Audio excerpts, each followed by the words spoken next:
Saat ini Anda sedang mendengarkan Radio Era Baru.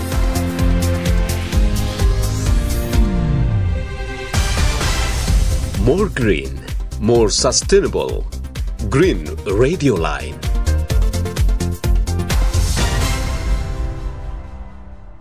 Sahabat Green, ketemu lagi bareng saya Arif Perdana di Green Night Show with Arif Perdana, tentunya di Green Radio Line Beyond Tebengus. Dan di setiap program-program Green Night Show, kami mengundang pembicara-pembicara yang luar biasa dan yang pastinya sangat concern dan aktif dalam isu-isu lingkungan. Dan kali ini saya bersama Daeng Andi Farizal. Ya, selamat sore. Selamat sore, luar biasa. Nah, di acara kita hari ini, di program kali ini kita bakal ngobrol-ngobrol tentang isu lingkungan yang tentunya bersama seorang jurnalis yang sangat berpengalaman tentunya di bidang lingkungan. Nah, kita bakal kenal ini tentang profil Daeng Andi Farizal. Oke, boleh dong diperkenalkan sedikit ke sahabat Green tentang profilnya dong? Ya, oke. Teman-teman, sahabat Green, nama saya, nama lengkapnya Andi Farizal ya. Ya, kalau disapa Rizal Daeng. Domisili bukan anak sekarang.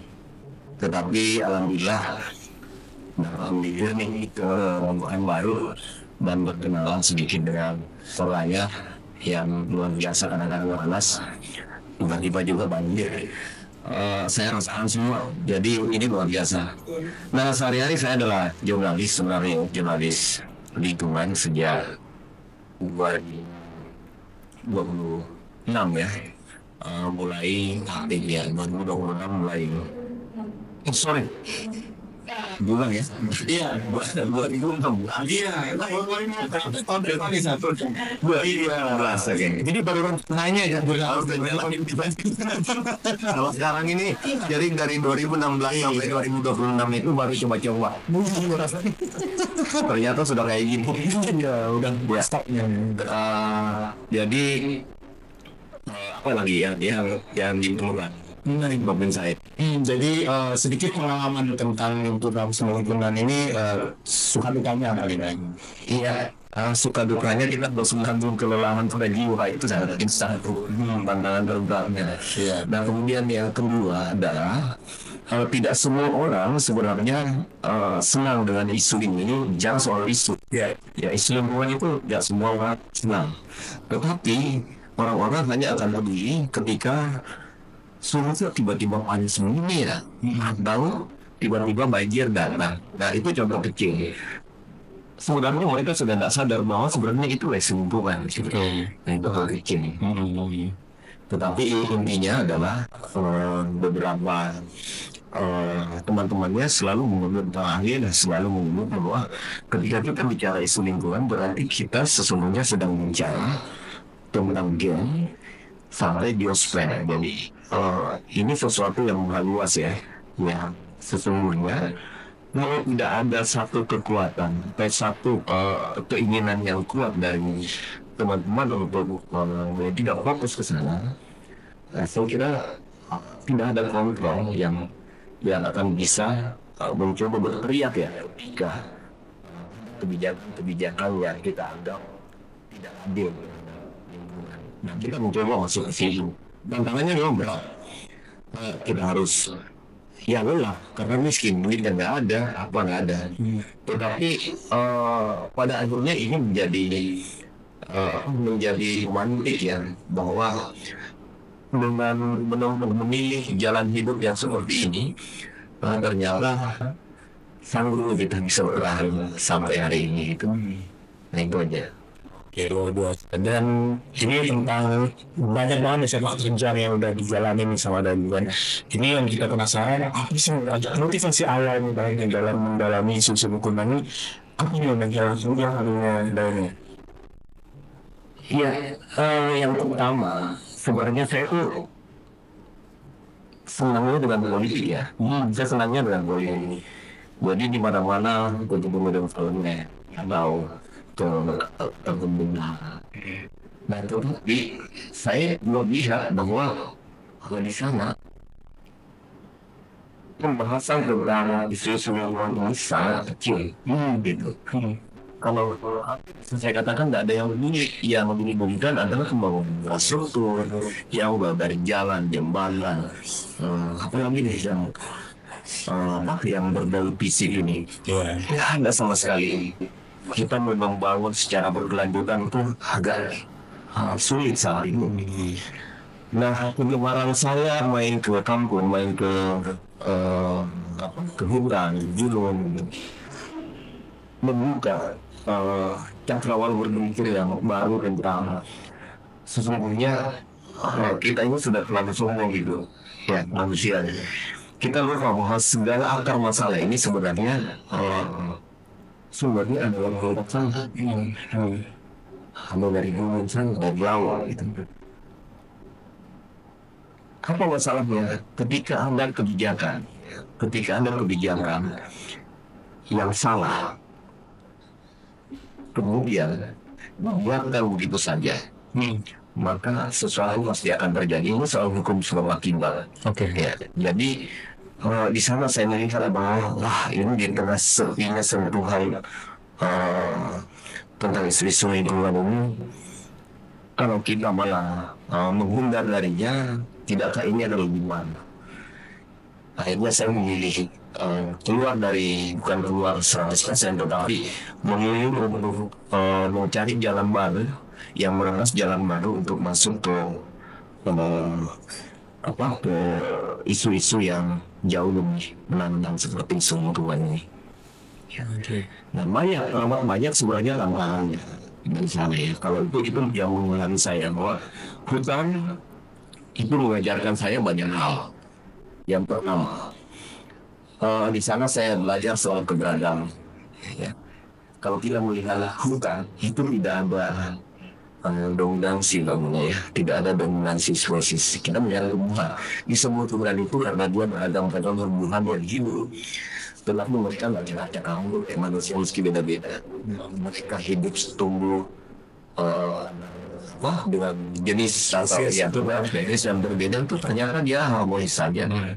Nah kemudian di sana kita melihat dan belajar betul-betul bahwa semesta bekerja itu dengan sangat bijak dan sangat adil.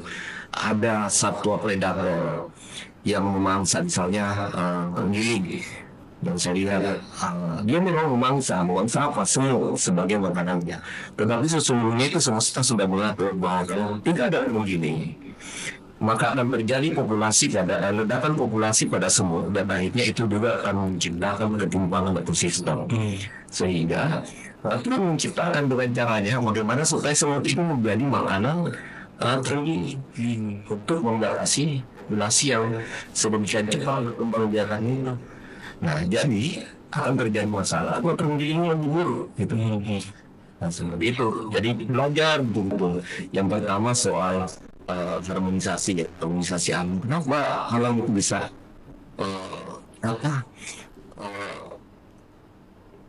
menciptakan suasana yang sistem yang canggih gitu. Karena itu semua. Terus yang kedua, saya belajar tentang pohon. Jadi pohon, bagaimana cara pohon bekerja yang mengusap emisi atau racun yang dikeluarkan dari kendaraan dan oleh industri, kendaraan yang kita gunakan sehari-hari. Nah itu yang dia serap, yang dia bisa masuk ke dalam tubuhnya ini malam hari. Nah dari sana kemudian semesta kembali bekerja. Apa yang dilakukan? Dia mengubah kadar emisi itu. Kemudian pada suatu hari dia akan menghasilkan oksigen yang bersih dan layak dan hidup. Betapa sayang Tuhan sama kita. Ini ternyata satu isu lingkungan mungkin tanda kutip ada dua baikan ya sama kebanyakan orang ya, tapi ternyata itu kayak mata rantai yang bersambung-sambung tuh. Dari masalah lingkungan itu bisa berefek ke peran manusianya juga, bisa berefek juga ke pembangunan yang tentunya nggak bekerja sama dengan alam, ya kan. Contohnya paling gampang saja ketika kita membangun sebuah kebijakan di sini deh, di Tol Dumai itu kan ada jalan tol tuh, dan mungkin terowongan gajah di sana. supaya berdampingan dengan alam tadi, karena tidak mungkin tidak dibangun karena gajah itu punya jalur lintas di bawah jembatan tadi kan gitu. Dan itu memang harus menjadi concern juga ya bagi kita tuh. Dan ini jadi pertanyaan juga bagi kami, kalau kita nih para sahabat Dream dimanapun berada, apalagi mungkin kita yang masih pemula nih tentang isu lingkungan, gimana nih cara memulai memahami isu lingkungan buat anak pemula, buat orang-orang yang masih tahu nih misalnya.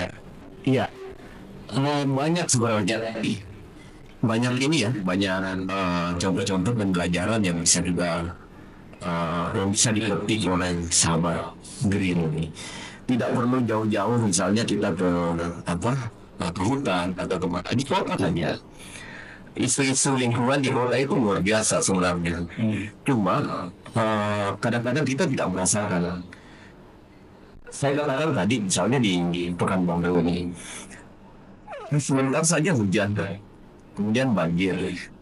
Atau mungkin tidak ada hujan tapi tiba-tiba banjir karena dari pasang laut, ya, pasang laut yang sesungguhnya juga tidak kita sadari semakin tahun itu ternyata muka laut itu makin tinggi, sehingga terkadang ketika hujan dulu di hulu sungai Siak, hujan dan sungai Siak naik tinggi ya di sungainya, akhirnya tumpah masuk airnya ke pemukiman.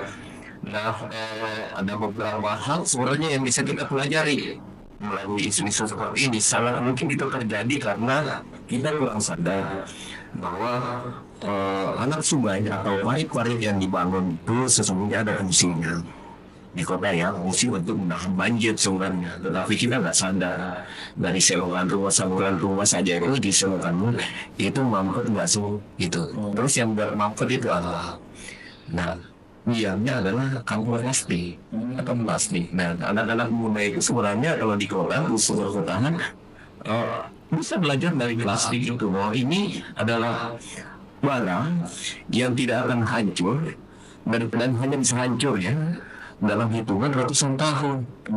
Nah, kalau ini yang terjadi, plastik ini akan menjadi persoalan di parit atau sel tadi itu. Kalau misalnya dia lolos masuk ke dalam sungai, maka plastik ini sangat mungkin dia akan berubah menjadi mikroplastik, dan kemudian oleh satwa-satwa yang ada di dalam seperti ikan, udang dan sebagainya ada di sungai itu dimakan sama dia. Nelayan datang ya, nangkap ikannya atau udangnya dijual ke pasar, kita beli, artinya sampah dan kita makan lagi karena itu nggak akan hancur. Masih saya terus karena dia itu menjadi rantai makanan yang pada akhirnya penyakitnya yang penting kita minum. Nah, sebenarnya di situ aja itu hal-hal kecil di perkotaan. Mudah mesti belajar kaya dan unsur perkotaan itu. Itu aja sih. Dan itu jadi penyakit bahkan dari kita sendiri kan, untuk mikroplastik dan lain-lain jadi penyakit di belakang. Wow, dan ngomong tentang itu kira-kira di saat ini apa aja nih tadi lingkungan yang paling penting buat dipahami, terutama di 10 tahun atau 5 tahun belakangan? Iya, ini adalah terjadi kalau 10 tahun ke depan dan 5 tahun ke belakang. Ini artinya ini sangat dipengaruhi oleh sebuah rejim kekuasaan ya. Rejim sebelumnya presiden kita namanya Bono, dan sekarang beralih ke Prabowo. Tentu ada kebijakan yang baru yang munculkan ya, dan sampai saat ini trennya itu mulai terasa gitu, bahwa Jokowi kemarin terlalu banyak masalah sebenarnya yang tinggalkan gitu. Catatan pekerjaan rumah maksud saya adalah pekerjaan rumah yang berkaitan dengan pengelolaan sumber daya alam, keinginan dan sebagainya yang tidak terselesaikan dengan baik, dan kemudian perkara ini kemudian menjadi dititipkan kepada pemerintahan yang baru, dan sampai sekarang kita belum tersentuh. Ya banyak misalnya tata kelola sumber daya alam ini tidak semudah seperti kita membalik lapangan. Contoh-contoh kecil itu waktu hal perusahaan eksklusif ya, yang menguasai konsesi yang punya organisasi cukup luas, itu kepatuhannya terhadap regulasi masih di bawah standar sebenarnya. Bercerminnya mereka. Nah, tetapi tantangannya lagi ketika teman-teman mulai lihat soal ada pelanggaran di sini, ada pelanggaran di sini, itu seperti angin lalu saja, membiarkan lewat saja, dan akhirnya itu yang sekarang menjadi tantangan terbesar juga. Kenapa?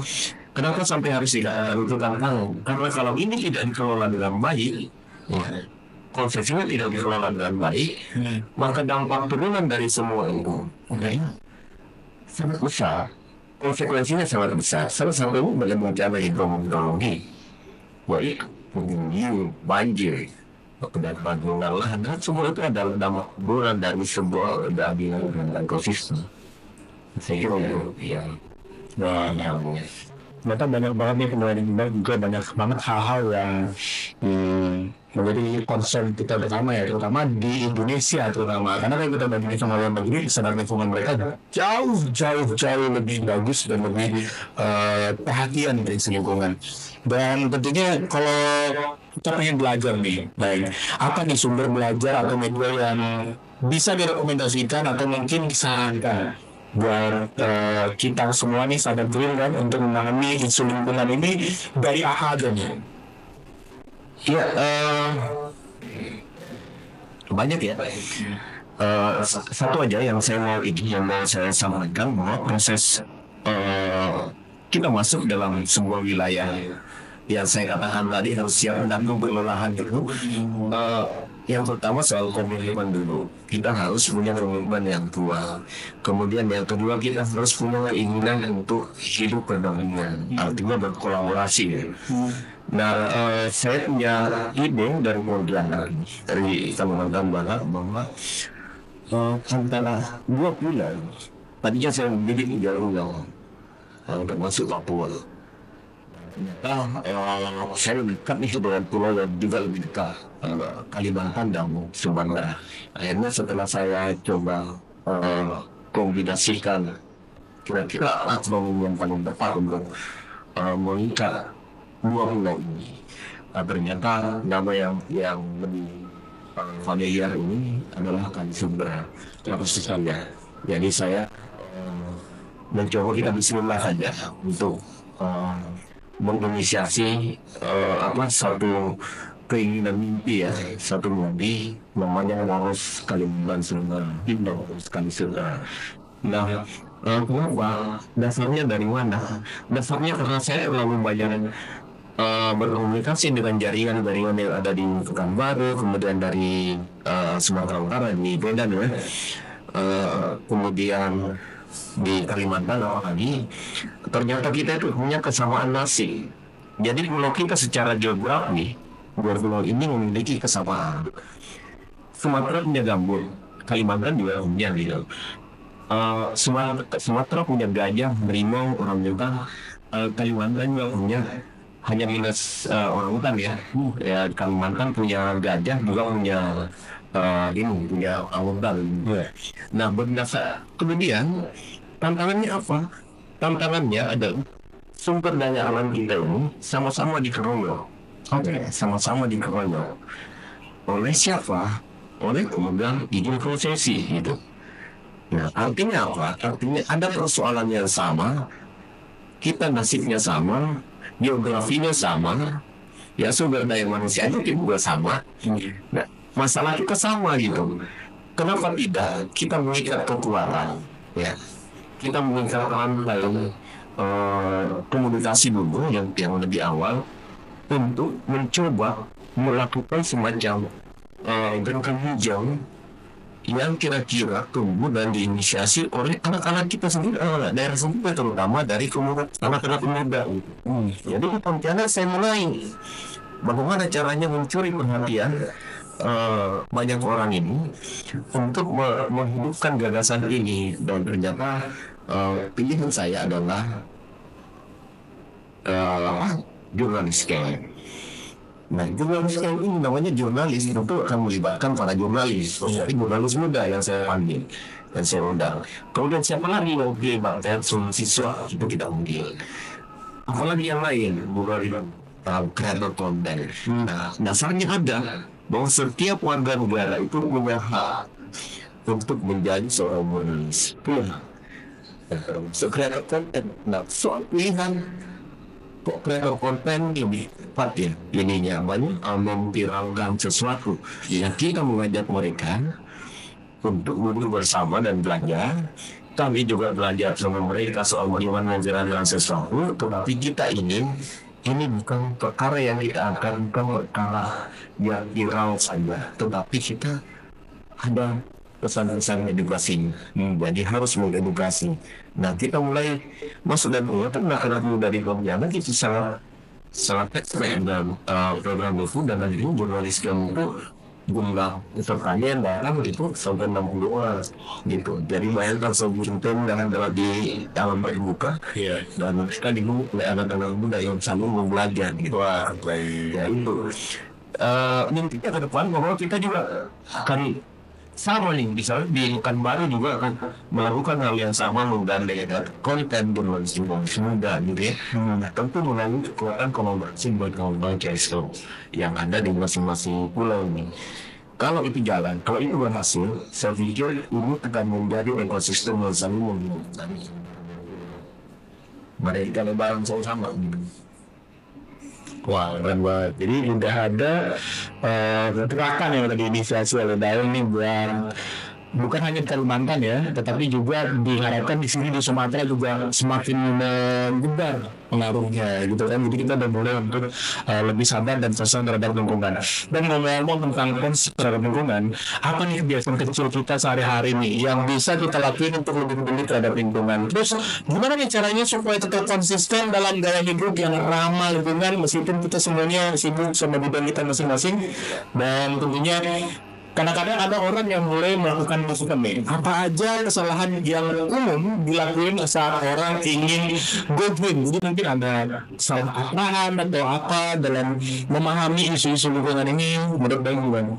Ya, kalau kita mau belajar soal gaya hidup ramah lingkungan itu satu hal kecil sebenarnya yang harusnya dilakukan sehari-hari. Yang pertama, biasakan memadamkan listrik karena listrik kita ini masih bersumber dari energi fosil ya. Baru lagi sekarang kita sedang masuk dalam masa transisi energi. Itu satu. Kemudian yang kedua, botol-botol minuman tumbler itu sebaiknya dibudayakan untuk dibawa sehari-hari karena memang kita hari ini sampai hari ini masih plastik tuh yang kemasan sekali pakai. Kemudian buang botolnya, bilang sayang, lebih bagus bawa tumbler, bawa minum sendiri. Nah, kemudian yang ketiga apa ya? Berkendara. Nah, ini kan juga jadi problem kita ini. Biasa dalam satu rumah itu nggak sah rasanya kalau tidak punya motor masing-masing. Misalnya saya punya anak 3, motornya harus 3 gitu. Padahal sebenarnya itu yang salah. Harusnya satu motor saja. Ya, karena apa? Bayangkan dalam 3 motor itu sekali jalan itu kan berapa emisi yang harus digunakan dan kendaraan yang kita gunakan dalam satu hari. Terus yang kalau misalnya menurut langkah, memang harus menggunakan kendaraan massal gitu. Jadi minimal itu menguras kemacetan. Kayak sekarang tadi saya dari Ambon hari ke sini itu lama, hampir setengah jam kali karena macet. Padahal ada Tapi belakang sini lumayan ini ya, baik banget macet. Dan ributnya itu yang jadi kalau kecil ya seperti itu. Biasakan padamkan listrik ketika akan meninggalkan rumah. Itu kan dalam rumah tangga ya. Nah, hal lain lagi tantangan kita sekarang itu adalah yang terbanyak ya limbah itu, limbah makanan. Jadi makanan buat sehari-hari kebiasaan orang Indonesia itu mungkin jinnya banyak kok. Biasanya disisakan tuh makanannya habis makan udah habis tuh. Bayangkan kalau saya hitung dalam satu piring yang kita makan itu meninggalkan nasi atau butiran nasi itu enggak semua 30 saja 30 tulisannya. Dikali berapa jumlah penduduk Indonesia yang makan dalam satu hari? Nggak banyak gitu. Berapa banyak gas yang kita buang semua. kita dari sisi pangan itu belum berdaulat. Ketergantungan kita terhadap negara-negara tetangga itu masih tinggi untuk pangan. Nggak usah bicara soal energi, makanan saja sehari-hari ini kita merasa makan dari mana sih berasnya? Coba dilihat, sudah ada yang pernah lihat? Nah itu, yang seperti itu aja kita masih belum sadar gitu. Jadi kecil. Apalagi kata orang tua dulu kan, kata orang tua dulu nih, nah habisin nanti, habis makanya nih nanti hasilnya nangis kalau nggak ada habisin gitu kan. Padahal kita nggak sadar. Keluar orang yang ngomong apa orang yang itu ngomong, adalah habisin nasinya, nanti nangis. Padahal sebenarnya yang nyari nasi itu yang nangis harinya. Dan mudah-mudahan nih ya, tapi mudah-mudahan bisa ada perubahan ke depannya. Ketua orang tua kita itu, bahwa kita belum lambat saja untuk mampu menerjemahkan ya. Itu contoh, satu contoh lain misalnya, nah jangan kamu semua pabrik nih, jangan pernah kamu ada di bawah rumah, duduk di bawah rumah. Tidak ada penjelasan lain soal itu, kecuali kita dilarang. Kita tahu sama orang tua, kamu pasti cubit kalau membandel kan. Ya, kalau saya jadi kan kita mengirim pasti ada saja caranya. Tetapi sesungguhnya pesan utama yang mau disampaikan setelah kita memahami beban ternyata disitulah masa-masanya Trevor itu akan bekerja beberapa racun. Komisi dicabut dan seperti ini dia akan menyerap seluruh emisi yang ada itu. Nah kemudian dari sana dia bekerja semalam subuh nanti akan tergantikan racun yang dikeluarkan dari industri, dari motor.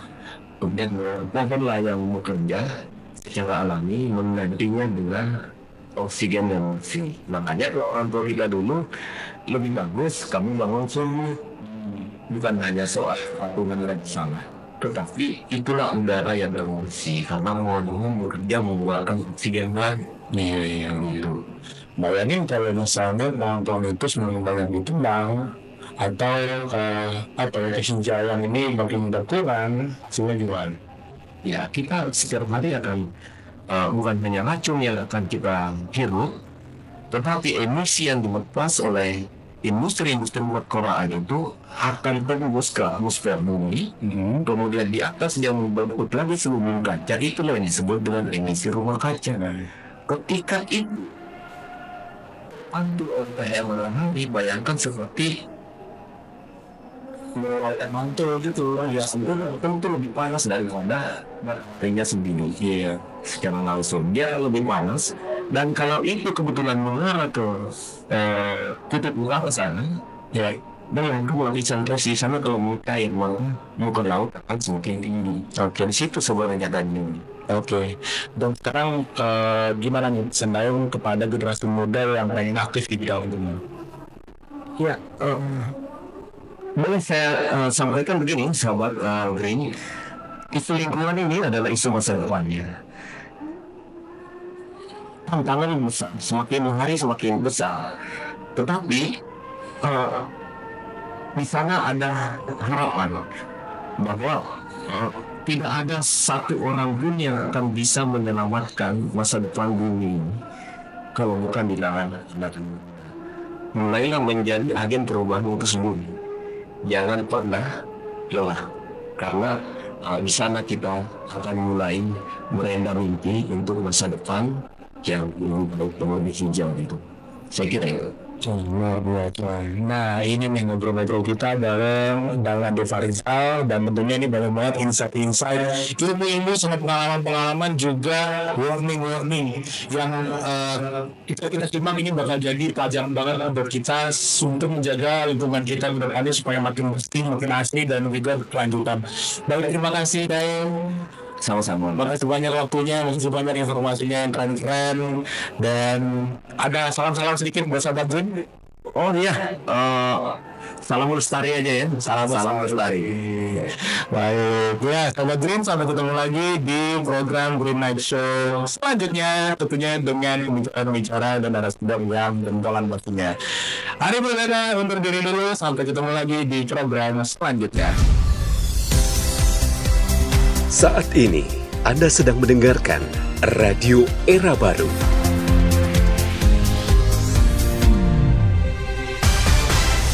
More green, more sustainable. Green Radio Line.